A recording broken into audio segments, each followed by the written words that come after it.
Hello, everybody. Welcome to the Hispanic Patriot podcast, the podcast broadcast live from a secret, undisclosed location here in the heart of the great state of Colorado. My name is Nicholas Rasso, and without further ado, I present to you all our fearless patron, Hugo Chavez Ray. Give it up for the Hispanic Patriots. Hello, everyone. Welcome to another great edition of the Hispanic Patriot, and we have got a show for you tonight. Yes, we will have the chairman of the Colorado Republican Party right here in the studio, and we will be asking him some pertinent questions that grassroots activists and other Republicans have been wondering about. So we will get an update on what it's been like for the first few weeks of the new chairman. But we begin tonight with a story that's kind of interesting. Everybody remember the judge in Wisconsin that helped the illegal alien escape ICE custody, and her sentencing was today. Going to do its sentencing. Look, 15 to 21 months is a significant hit for somebody with no criminal record, but she was a judge. She earned this. She earned it with her continued demeanor today, and she just lucked into a soft judge. And by the way, I don't let the prosecutors off the hook so easily either. They didn't specifically say, give her 18 months, give her 15 months. They just said it was a serious case. So they kind of mailed in their allocution a little bit, and that helped enable this judge, I think. Jim, we got a lot of activist judges around America. They like to intervene on national policy, kind of make policy from the bench. I got to imagine they were watching this case. Maybe they're watching the punishment and they're doing calculations. Do you think it matters? Like, is this a kind of a test case for how the judicial system and judges think about their activism right now? I don't know if it's like a predictor of what's going to happen next, but I think it's kind of a reassuring echo chamber. You know, sometimes judges get what we call robitis. They get that black robe and suddenly they're the smartest person in history. And in this case, it was very politically charged. She made it an issue by taking it upon herself to break federal law in her own courthouse. You know, while ICE had even told everyone in the courthouse they were going to do this, they did everything right. She did everything wrong. So I hate the fact that it's just kind of excused with a small fine. She really got away with a heck of a crime in Wisconsin. Well, that is very disappointing to me. I was hoping that they would make an example out of her, but a $5,000 fine, a $100 assessment fee, and what they call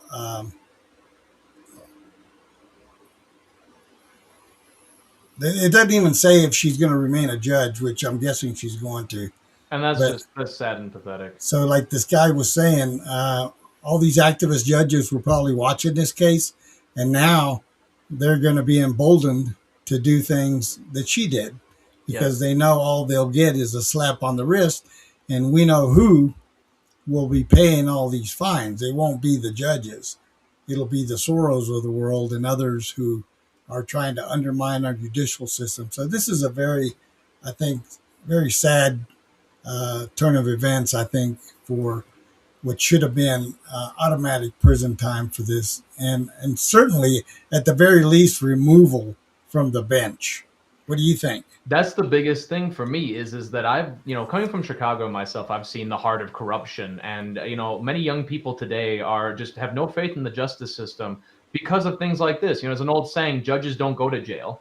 It's the idea that if you get to a certain height in government, then you're untouchable. This is completely antithetical to our American republic. The idea of equality under the law is directly insulted and ripped apart by this ruling. And I don't think that many judges care. People also don't know a lot about Wisconsin. It is typically called a red state, but there is so much blueness, especially in the judicial system. I have a good friend of mine who was persecuted by the Wisconsin judicial system. Maybe we'll have him on the show at some point in the future, but it's very sad to see this double standard where regular people get the book thrown at them, every possible problem thrown at them, and the elites, not quite the elites, is a judge, but is a servant of the elite, to walk free. This is not what we consider American. It really isn't. And I'm sorry to see that. You could see the episode where we saw this judge in her actions in the description below. Yep. And it looks like our guest has arrived in studio. So we want to maximize our time with Chairman Steiner. So let's see if we can get him in. Go ahead and give him an introduction there, Nick. I will be happy to do so. But before I do so, I wanted to invite all of our viewers, if you haven't subscribed to the channel, please do so. Give us a like, follow us, visit our website, donate to help us if you're so inclined. We very much appreciate our audience tonight and every night. So Craig Steiner, folks, he is the former chairman of Douglas County, of DougCo, affectionately known, a former software engineer who designed apps for the state GOP, in fact, and he is the new chairman of the Colorado State GOP, and we are very, very happy to have him on the show.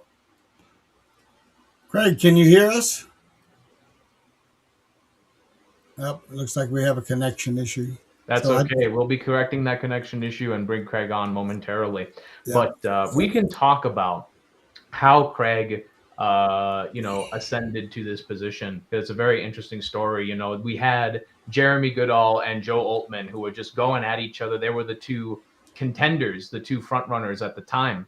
And it was really an amazing, in my opinion, an amazing victory that Craig had because, he really got underneath the two, hot candidates. A lot of people didn't even, they did not see Craig as the front runner.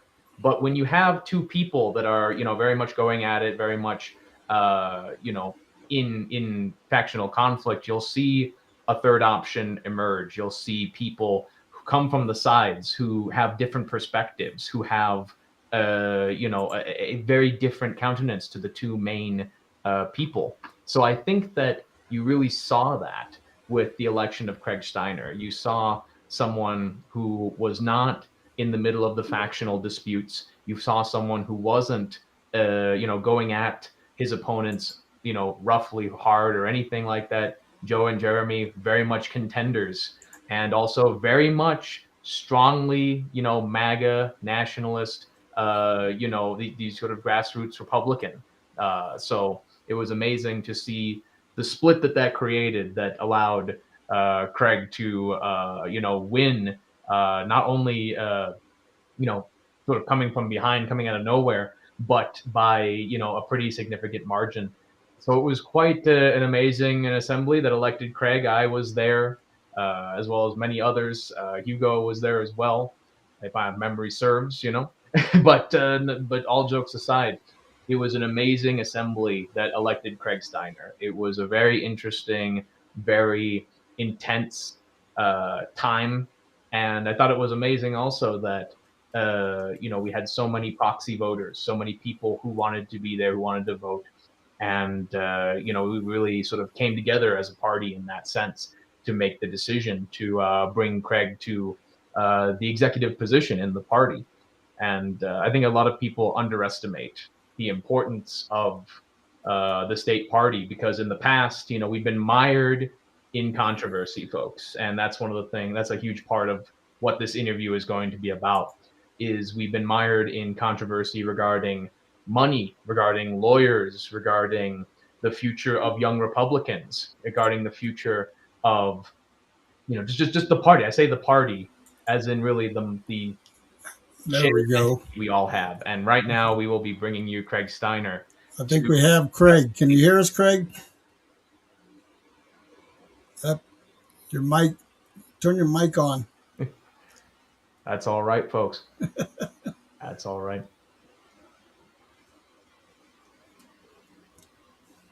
Click on the little speaker icon on your lower right, and check and see what mic is using.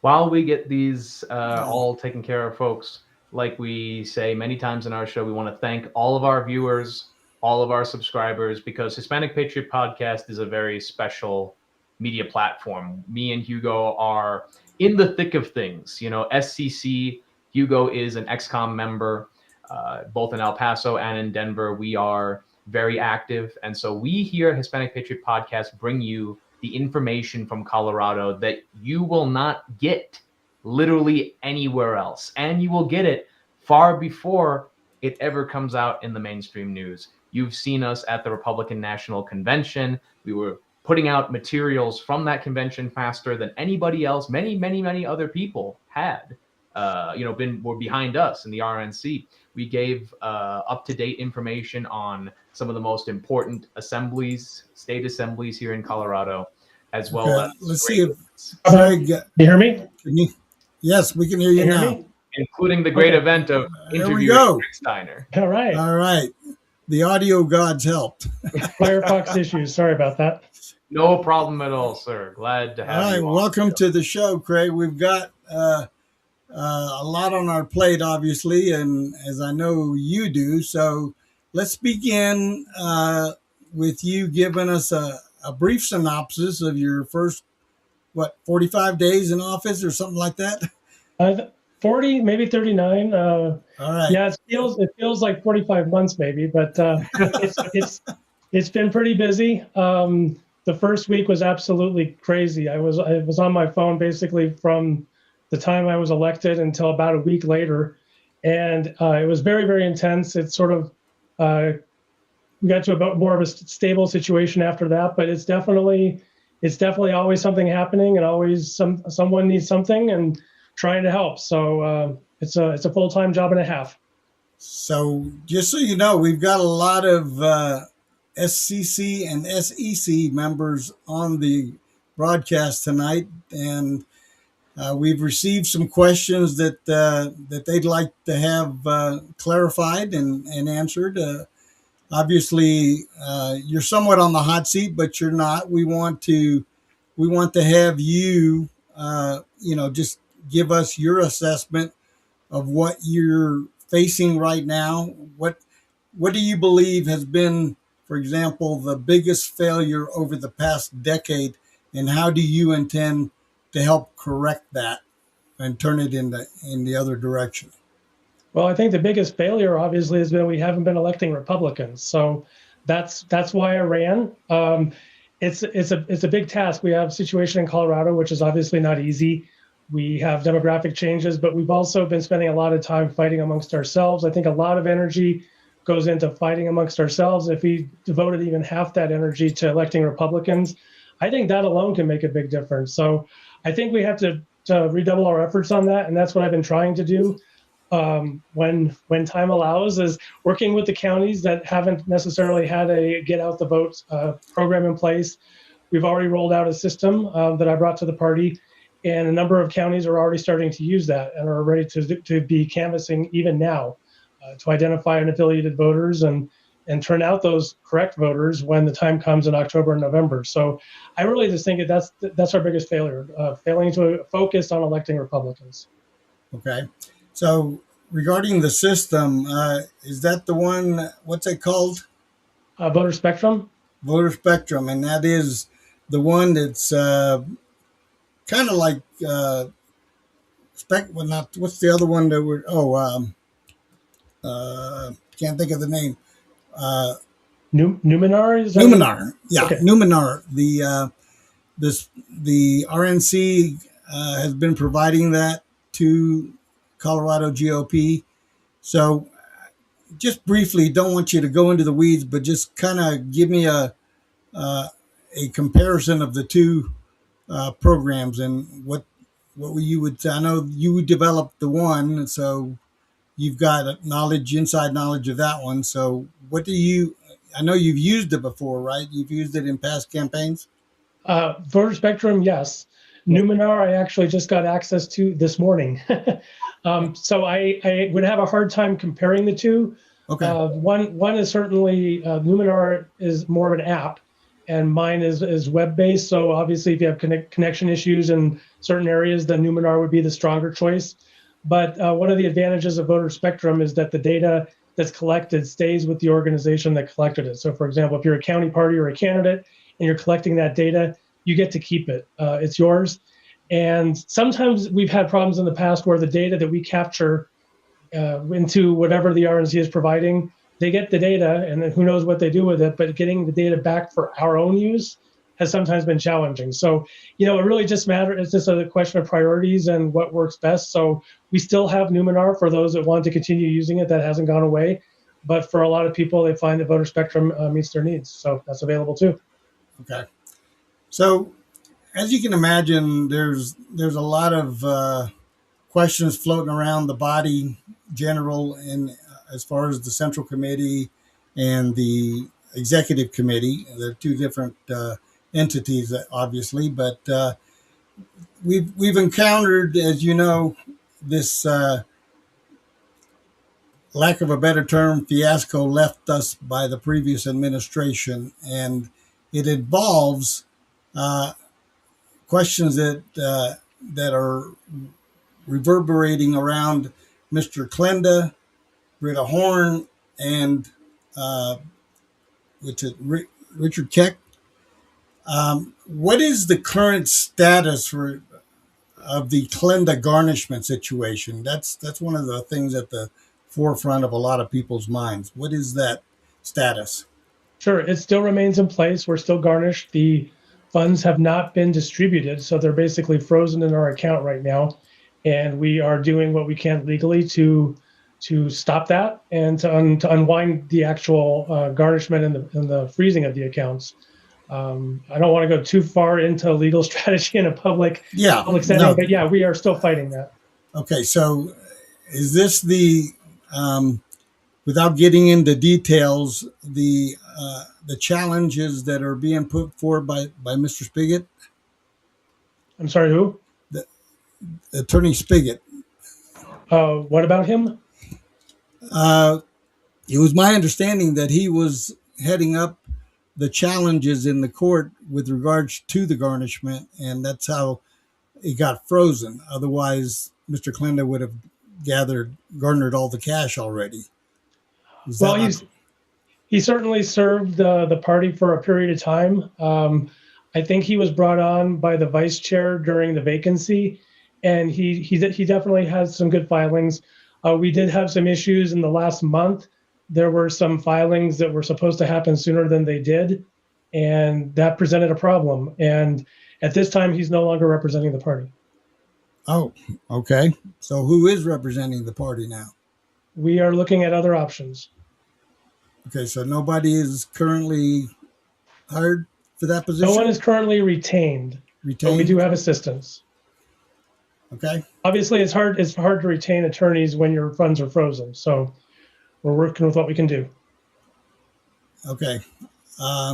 So I didn't know about Mr. Spigot having left the scene, so to speak. So was that your request or his?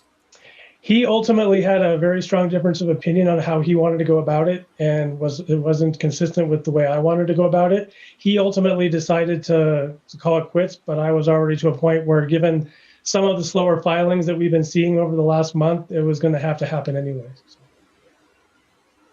So I just wanted to ask a quick clarification. So it was the difference in terms of speed, strategy, or both of them? Was there a concern that there could be better representation for the party, or was this more about making sure everyone was in sync legally? The speed was a recurring problem that I've been observing since I took office. There were definitely differences of opinion of how to go forward. He was certainly trying to adapt to the way I wanted to go, but not enthusiastically. And I think maybe that's why some of the filings were happening slower than they should have. So again, we can beat that dead horse, but at the end of the day, he's no longer representing the party. No, understandable. So just for our audience sake, what would be what would you say the difference in that strategy was, just so everybody is clear about that? Again, I don't want to go too far into legal strategy. That's understandable. Okay. The other question that's floating around and people want to know about is, have you received, and if so, will you share the legal billing submitted by Attorney Klenda with Central not Central Committee, but Executive Committee members with the understanding that the information is to be kept confidential within the SEC. Because I don't have this a dates problem with back. that. Sorry? This dates back, just so you know, as you know, I'm a member of the SEC, so this dates back to early last year, where Britta took office, and we had an executive committee meeting. We talked about the budget, and we wanted to know what the legal billings were, and she and Mr. Klenda both deferred to one another. They were playing tag, I guess, and refused to ever disclose the legal billings to any members of the executive committee, which is a violation of bylaws. Executive committee members have a right to take a look at any financial activities within the party. Would you not agree with that? I don't have a problem with that. I would again defer to counsel on that, just because it's an ongoing legal issue. But if it stays within the executive committee, I would certainly be willing to share that. That might be something we'd want to do in like a physical presentation where it can be seen rather than just circulated online, because we know that it doesn't stay. Unfortunately, there's a lot of leaks, let's just call it that. So I don't have a problem with that. I would check with counsel, and if they're okay with it, I would certainly show it. And after the situation is resolved, then certainly there's no problem. But again, this is part of an ongoing legal situation, so I would just defer to counsel on that. Okay, but if we have no counsel, what counsel are you deferring to? Like I said, we don't have one retained, but we do have legal assistance. Okay. All right. Very nice, very nice. Well, something that is also on Nick. top of, pardon? Go ahead with number 3. Absolutely.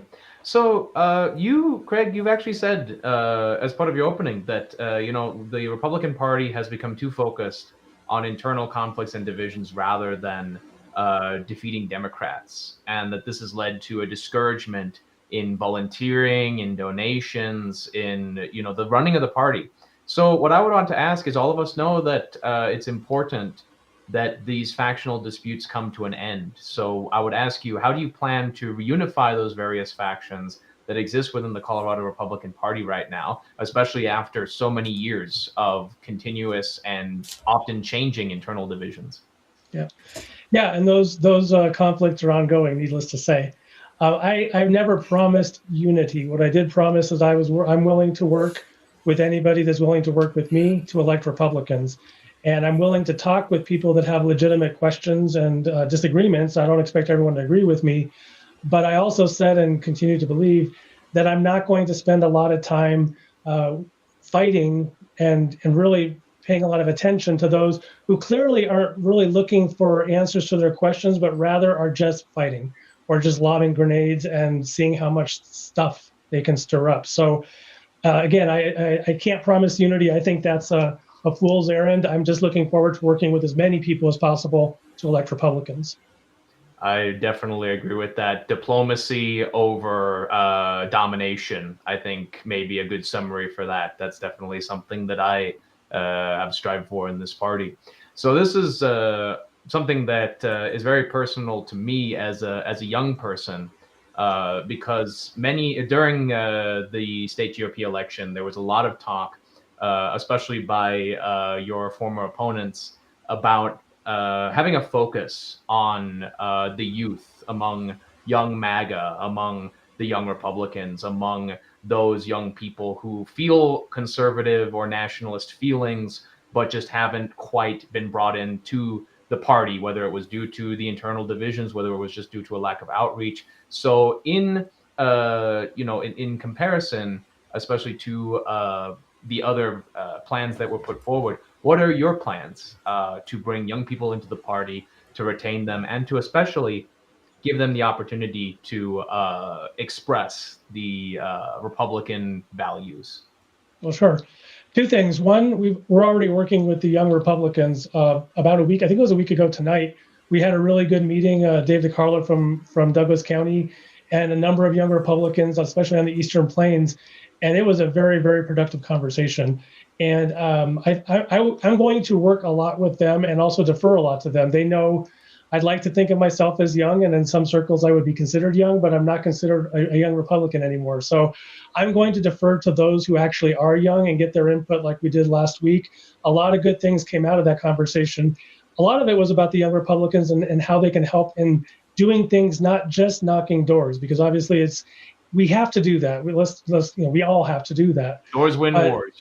Yes, but I also understand that a lot of folks that get involved, I mean, it takes a while to get up to speed, and they also feel that they have other,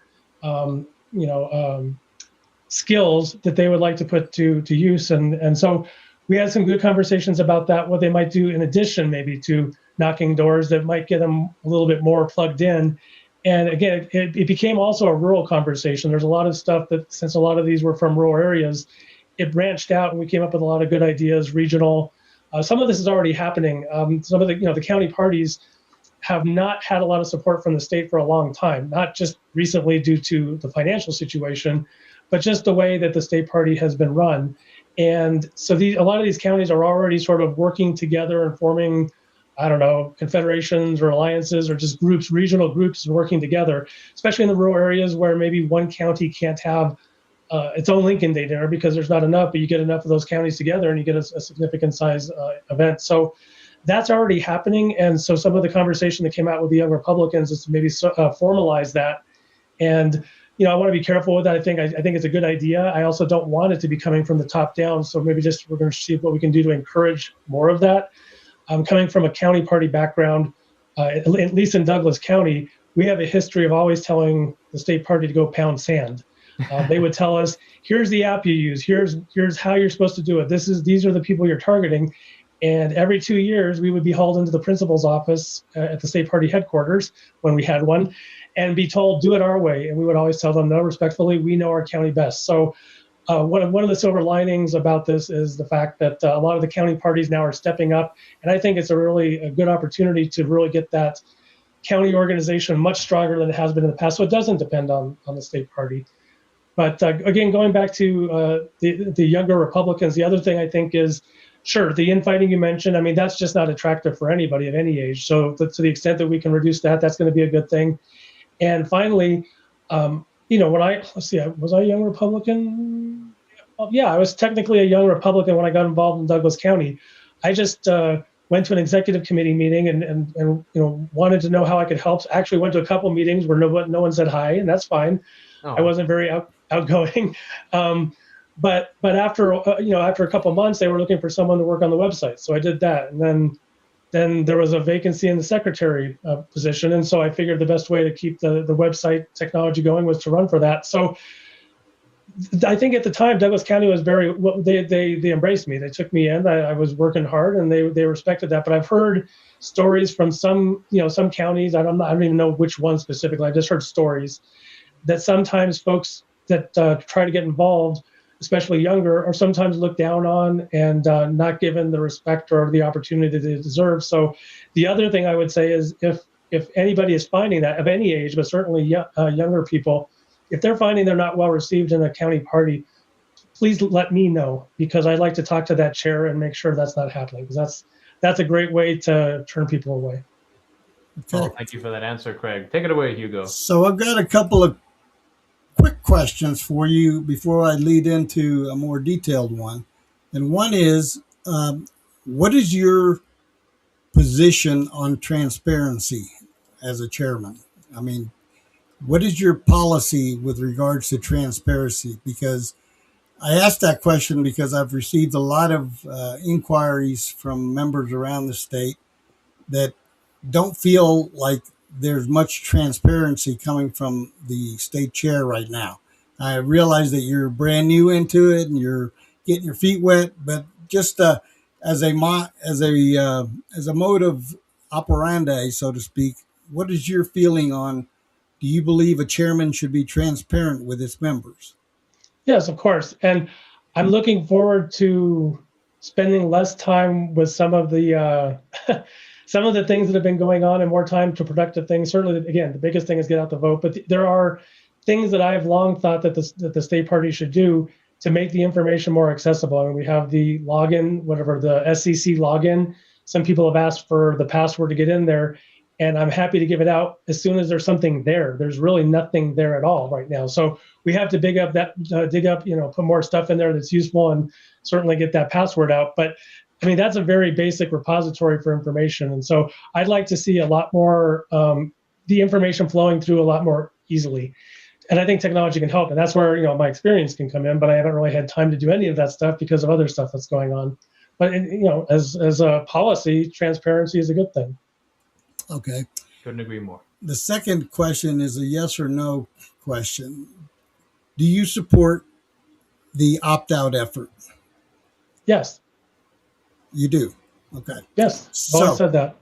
So this is a yes or no question. Will the party, including you as chair, ask any court to undo the opt-out settlement and consent order with Tim Leonard and others, others help to do so?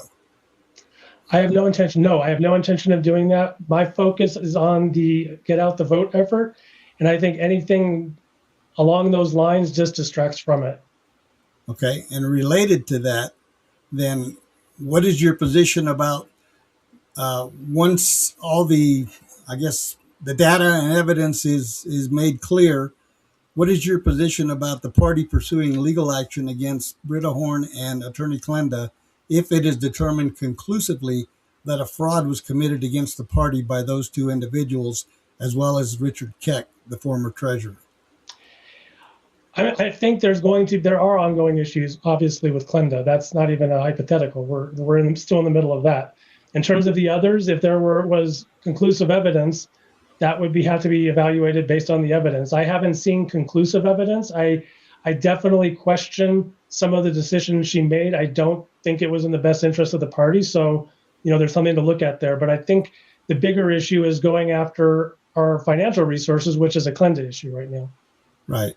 And I think that question comes from the activity that happened in that court hearing where Mr. Klenda got the judgment from the judge, and Britta and Richard both testified in that hearing, stating that basically the party did owe those funds. Remember that? Are you talking about the confession, the transcript, or whatever? Yes. Yeah. Yes, that transcript. So that means that those three were basically in collusion with regards to getting the judgment against the state party. And that is why a lot of the members want to see the billings related to that $200,000+ judgment that Mr. Klenda is sitting on and that is currently frozen. But I think that's an important issue. I agree that we need to focus on the elections and we need to work on electing Republicans, etc. But we can't clean this house if we don't have a clean slate with regards to what was done to this party. So that's where I think that concern is coming from a lot of the members. I understand. And again, I'm not going to go too deep into legal strategy, but I would point out that the issue with Klenda is ongoing. The $231,000, I mean, he did perform some legal services. There should be nobody that thinks he deserves zero, but he's already been paid money. So the question is how much is legitimate and how much is not. And so the question of whether Britta or anybody else that it was incorrect to confess ultimately depends on what we find as we fight with Klenda. So I think the whole issue of going after other people, that's going to have to be, if you want to do it at all. And I really don't, because I'll tell you what, most of our legal bills are because we've been going after each other, and sometimes not even after each other, after the attorney's fees that we're racking up. So, I mean, at some point you got to press stop. So what I'm mostly interested in is resolving the issue with Klenda, and that we do not have not lost more money than that we already have. But going after other people, sometimes you just got to say, this is where it stops. You can keep fighting forever, and we'll keep up, racking up legal bills, and we'll keep not getting donations, because guess what? The donors don't want to pay for these kind of bills. We just got to get our house in order. I agree with that, but I think where the avenue is open is where criminal charges can be assessed and pursued, but that doesn't cost the party anything. It requires a district attorney to investigate evidence that's given to them that leads to the prosecution of those individuals. And so that's not money that would come from the party, and that's not a personal lawsuit. That is a criminal investigation, which a lot of us believe is rightfully due because of some of the things that are done. And again, what I said at the beginning was, once it is determined conclusively that a fraud has been committed, then I think criminal referral is something the party should be willing to do. If a crime has been committed, I don't have a problem reporting it. Okay. So you would not oppose the prosecution of these individuals should the evidence be there? If the evidence, yes, that's the big if, but sure. Okay. All right. In relation to that, one of the questions that came in was, will you agree to Ray Garcia's stipulation that the party needs to provide a written commitment that it will honor its obligations in a joint filing with the Garcia-Klenda case so the matter can be closed and everyone can pivot to holding Mr. Klenda accountable? That's legal strategy. It's ongoing. I'm not going to comment on that. Okay. You don't have a personal preference on that? I have my own opinion, of course, and I'll talk to that with about that with the lawyers, but not in public. That's not good strategy. All right, Nick, number 8.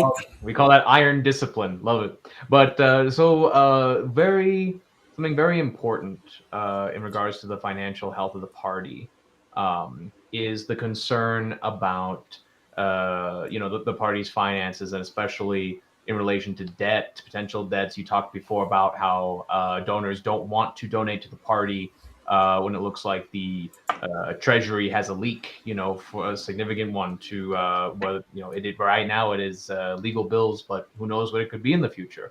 So what I'd ask you is what specific fundraising goals do you have for the next 12 months? And if the party is operating with debt presently, what's your plan to eliminate it? So if you could just speak a little bit about the finances and your strategy in regards to the state party. Sure. To be honest, it's very hypothetical until we plug the hole. And that's the legal one. And that's the frustrating thing about it, is that we can't raise money and make plans. It's pie in the sky until we can close that hole. So as I said before, the legal situation with Klenda is ongoing. We're doing our best to plug that hole. I'm hopeful that it will be plugged sooner rather than later. And that's all I can say. I mean, beyond that, I could put numbers out there, I could put plans out there, but it just, until we get that hole plugged, it's just hopeful. That's understandable. In Spanish, we call that paso a paso, step by step. Paso a paso, claro que sí. For our audience out there, we do want to remind our audience that Craig does in fact speak Spanish. Is that right, Craig? Así es, completamente bien. For just a quick moment, we have an extra minute. We could do. Why do you speak Spanish? How did you learn it? How did you come in contact with it? Just out of curiosity. Well, I met someone that lived in Mexico at the time, and I lived here and moved down to Mexico and spent 10 years there. So, 10 years in a foreign country will do it. Yes, it will, sir. Yes, it will. Something for our audience there, and for all of our audience watching. For any of you who aren't subscribed, please take a moment, if you could, subscribe to the channel. You won't regret it at all. You will appreciate the information. I'm sure you will. Give us a like to the video so more people can see it. We appreciate all of our audience. But in relation to this is something very special to me as someone who's done budgeting and accounting all my life, worked for banks and stuff like that. Have you identified any unnecessary expenses that the party has been committed to, recurring, etc., that could be reduced, or any other spending priorities that you have when these legal problems are dealt with, when we have access? What are we telling the donors what we will do when these problems are solved and when we have the money? Well, in terms of expenses that we don't need, we don't have a lot of expenses. They're pretty much zero right now by definition, because we can't really spend money and we don't have a lot in the way of income. We don't have an office anymore, so there's really not a lot. again, this could be an opportunity to rebuild the party in a very good way. We have to plug the holes, and then we have to do the fundraising, but we do need to have an office again. I mean, the fact that we don't have an office, you can make the argument that's efficient, but I think it's certainly at a state party. Like we have county parties that have offices, so the state party to be legitimate, we need to rebuild and get an office. And again, reducing expenses right now isn't the problem. The problem is increasing fundraising, and we have to build it out. We have to get back to where we were. I mean, it's a really unfortunate situation to be telling the donors that what we're trying to do is to get where we were 2-4 years ago. But right now, where we were 2 or 4 years ago would be a blessing. So it's just a matter of doing the slogging work, you know. So what is the game plan with regards to an office? Do you have a plan developed, or has that not been a priority right now because of the funding situation? While I was running, I was mostly running for office. I was mostly making phone calls, but you start getting ideas. You're talking to all the people that you're talking to, and I was making notes. And some of the things I was doing was looking at offices again in the DTC area. That's where we've historically had an office, and there are some opportunities there. Obviously, that was just looking to get an idea of what different sizes would cost, and it's certainly doable. But it's not like I have a specific office in mind. I'm sure the offices that I was looking at 3 months ago aren't even there. Now there's new offices. So we'll just get to that bridge when we cross it. So have you had an opportunity to involve some of your opponents in the chairman's race in the process of helping the party get back on its feet and strategize for the priorities that the party needs to do, which is obviously everybody knows the chairman's job is, number one, in my opinion, to raise funds.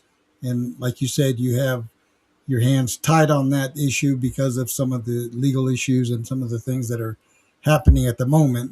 But apart from that, then you have an obligation to make sure that we have a team set that will help develop some of the strategies and things that are only happening if we have volunteers in place. So what is the volunteer situation right now as far as going into these elections now that the primaries are over and getting out the vote? Because that definitely has to be at the top of our list. I think we have some very winnable races.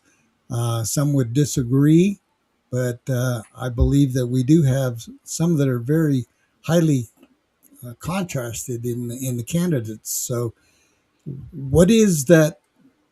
What does that look like right now, volunteer wise? And have you appointed any individuals that were members, or not members, but candidates in the chairman's race to any positions? Sure. I have appointed Jeremy Goodall to head the opt-out committee, which there have been so many distractions the last couple of weeks because I need to put more people on the committee. He's currently the chair of a committee with no members. So I've got some names of people on both sides of that issue. That committee, it's designed to come up with what the process will be. It's not to debate whether or not there's going to be one. That's a separate issue. But we need to have a process in place so that if that happens, the party's ready. We can't just vote or whatever next September and then come up with a process. We have to have a process already in place, preferably one that's been developed, as well as a trial run. I would think that come, say, I don't know, April, May, well, not April, that's probably pretty close after the chairman election, but maybe May or June, we have to do a trial run of what that looks like so that we can get the kinks worked out of any plan. But that's the job of the opt-out committee. And so he's on it. I need to make calls to a list of people that are good prospects to join him on that committee so that work can begin. Hopefully I can be less distracted by some of the things I've been distracted by so I can make those calls. I talked to Curtis McCracken the day after the election, and he expressed interest in helping with fundraising, and I would very much like his help on that. I've been meaning to circle back around, but obviously for the reasons of the fact that our money and legal situation doesn't really lend itself in the first place, it hasn't been opportune. But I hope that he would be involved in that and get out the vote in terms of volunteers. I go back to this is this is more of a county level thing. And again, the silver lining, I've said this before in a couple other places, the silver lining of this ridiculous situation is that it's forcing us to work with the county parties from the bottom up. I mean, it's great if the state party can hire some people to do some of the work, the administrative work, maybe even hire door knockers sometimes. But at the end of the day, most of the work should be getting done at the county party level, where they have volunteers, they know their neighborhoods, and they can do the work. And I think that's the silver lining. Is again, I think there's going to be a good opportunity for the county parties to just become so much stronger. As sort of like, we like small government. We don't necessarily like a top-down approach as Republicans. And so whenever we can make this be bottom-up rather than top-down, I think that's a good thing. And I think that's something that this is forcing us to do. So that part's good. That part's good. Okay. So one of the issues that has also come up among the state executive committee in particular was the fact that we had several individuals that were sanctioned by the assembly, as I'm sure you're aware, for their votes that were contrary to the body's decision regarding the opt-out vote. And these people were sanctioned and then subsequently removed from the state executive committee. And then after your election, you reinstated some of those folks. Can you explain to the people why you did that and why you don't think that looks like a anti-body move? Well, first of all, I would just highlight that censure is got to be the most symbolic and useless thing in the world.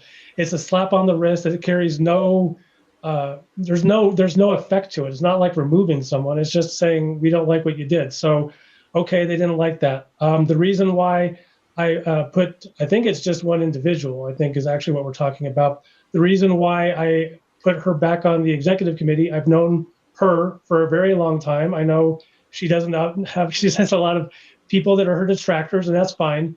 But as I said before, I'm trying to get this party to work together to get Republicans elected, and I'm willing to work with anyone that's willing to work with me to get Republicans elected. I can't stack the executive committee with only one side of the party and expect to get cooperation or buy-in from the other side. We've been doing that back and forth since forever. So yes, I have some people on the executive committee that I appointed that would be considered, quote, the other side of the party. And without going into details, I can assure you that has already been a productive thing, even for folks that would consider themselves on your side of the party. So I'm not going to go into details, but you can't get this job done with only half the party. That's what we've been doing, and we've been losing for about the same time we've been doing that. So going to try something else. Maybe it works, maybe it doesn't. All right, let's shift over to a more current issue that is going around the wires, so to speak, and that is the midterm convention that President Trump has announced for Dallas in September. Mm-hmm. So could you provide some transparency regarding the RNC fundraiser and in Dallas? And that's basically what it is. It's a fundraiser and a rally.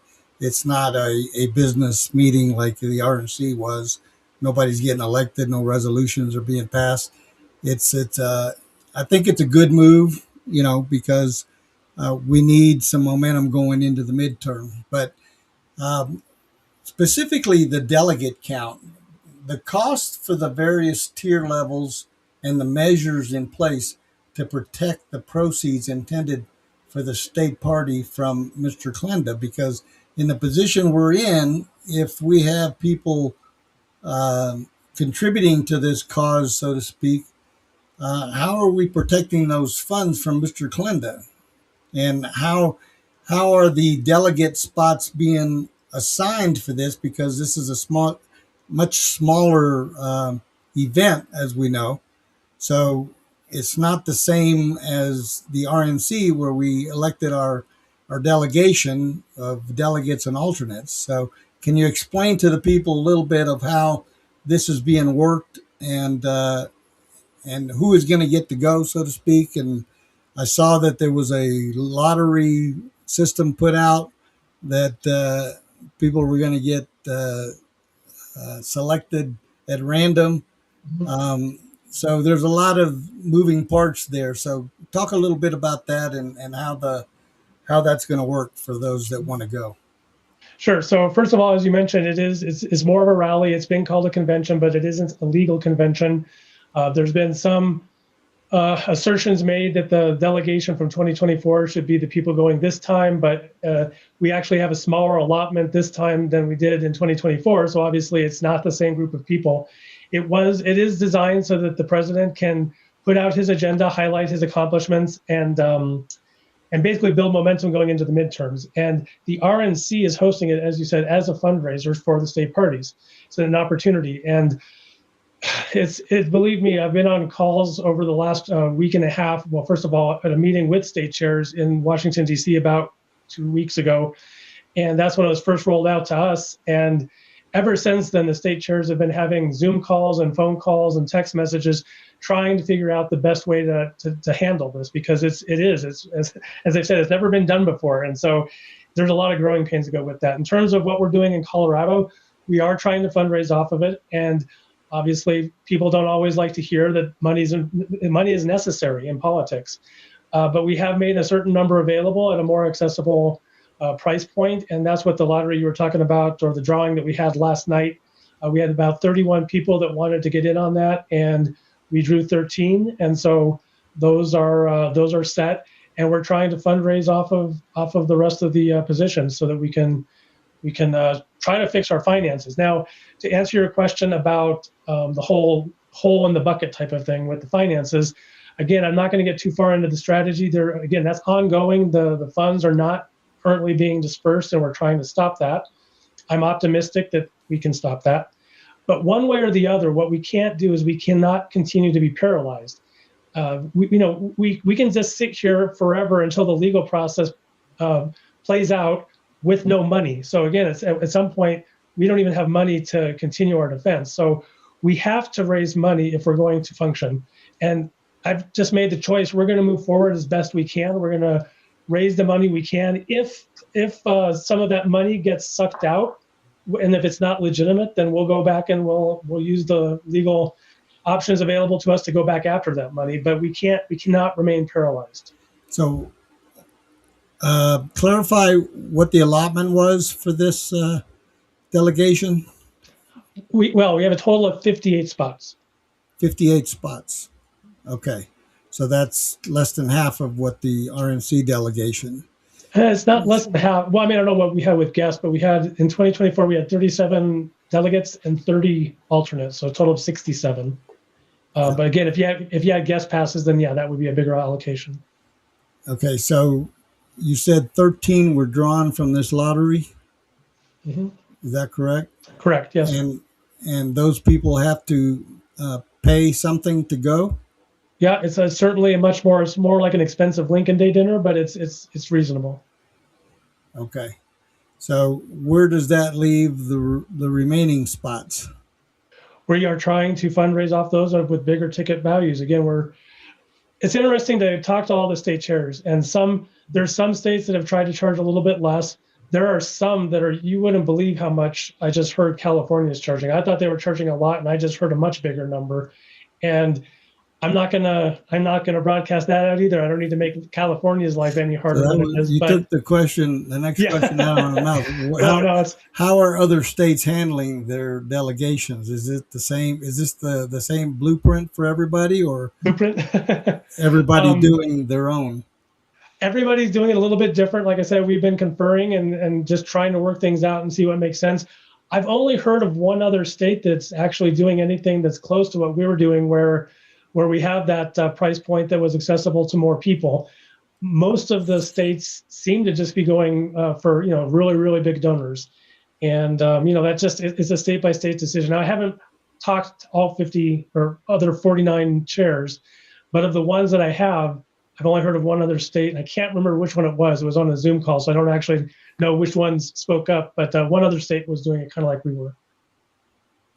Okay, so then we can assume from what you just said, there are no pro bonos anywhere. I can't speak to that. I mean, in Colorado, we haven't done any pro bonos. I don't know. I haven't heard of pro bonos.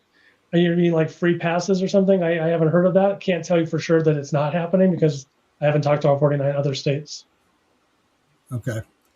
Now, one other question that just came in that somebody wants to know, and it is, if you would support a resolution to have any member of the state executive committee that runs for a partisan office be required to resign from the executive committee. Yes, I would. Okay. So that's the answer to one of our listeners. And then there's the ever-present question, I think, that's already floating around, and that is it your intent to run for re-election in the spring reorg meeting, or do you consider yourself a placeholder at the position of chairman to serve out the existing term?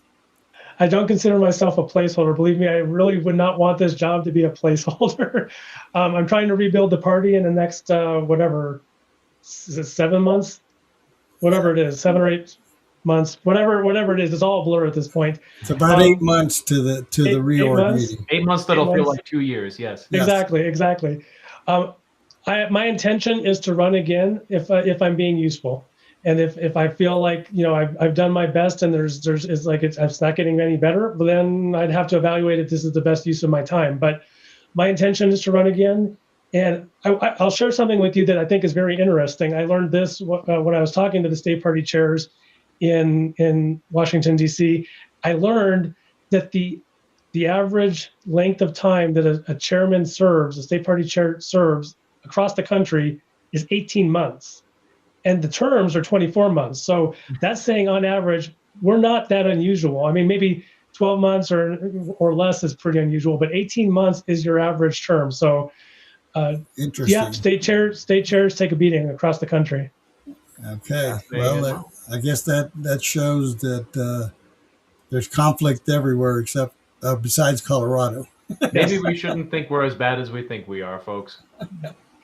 All right. So we're coming up against the clock. So what we'd like to do is have you, take a minute or so and give a closing statement to the body. We have quite a few members on the show, and those that weren't able to watch live will be able to watch on the YouTube and other platforms that we have. So take it away. Give us a closing statement. All right.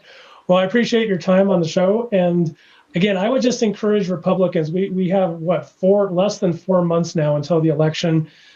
There's plenty of time for fighting. We seem to make time for that all the time. Let's make some time for winning some elections. I think we have some, like you said, some very winnable races across the state.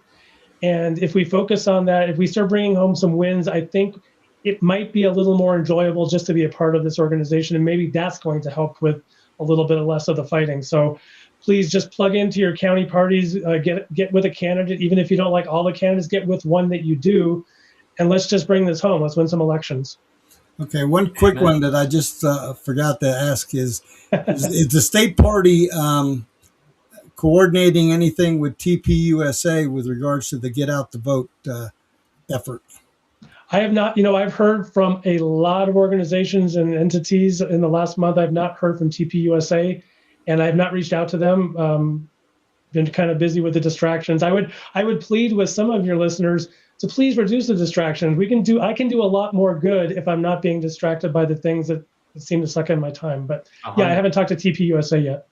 You know what, sir? As a founding member of TPUSA myself, I'd be happy to help with that. That'd be great. Thank you. Thank you. All right. Well, Craig, thank you for coming on the show. We know you're a bit on the hot seat there, but I think you handled yourself well overall. And I would agree. We want to wish you, success. I agree with you that, we do have a lot of differences, but I think we have more common things than we have differences. So I think it's like time. We all like tacos. Yes, tacos. That's right. And you're Hispanic if you like tacos. So there you go. So thank you, Craig, for coming on, and hopefully we can have you on in the near future. Get some updates on some of these critical issues, you're welcome on in anytime. If you have something important you'd like to get out, give me a call and we'll definitely make the time to get you on. All right. I appreciate it. Thank you, Hugo. Thank you, Nick. Thank you. Good night. Take care. Adios, senor. That was our state party chairman, Mr. Craig Steiner. I'll let the audience decide. We have a good audience tonight, and thank you all for being here. Thank you all for supporting the show. Now that you've seen a little bit of what we do, please get the word out, help us grow, because we want to be as effective as we can in helping conservatives in Colorado, and in particular the Republican youth and the Hispanic community that we desperately need as a party. Some of you may disagree, but I will tell you this, after 46 years in this party, it is one of the key issues. So thank you all for tuning in tonight. The show is going to be on all our platforms, YouTube, X, Facebook, and Rumble. And you can catch us every week on Thursdays at 6 p.m. Our show is every week live on Thursday, 6 p.m. Good night, everyone. God bless you. God bless America. Yes, indeed. God bless America. As we just celebrated our 250th.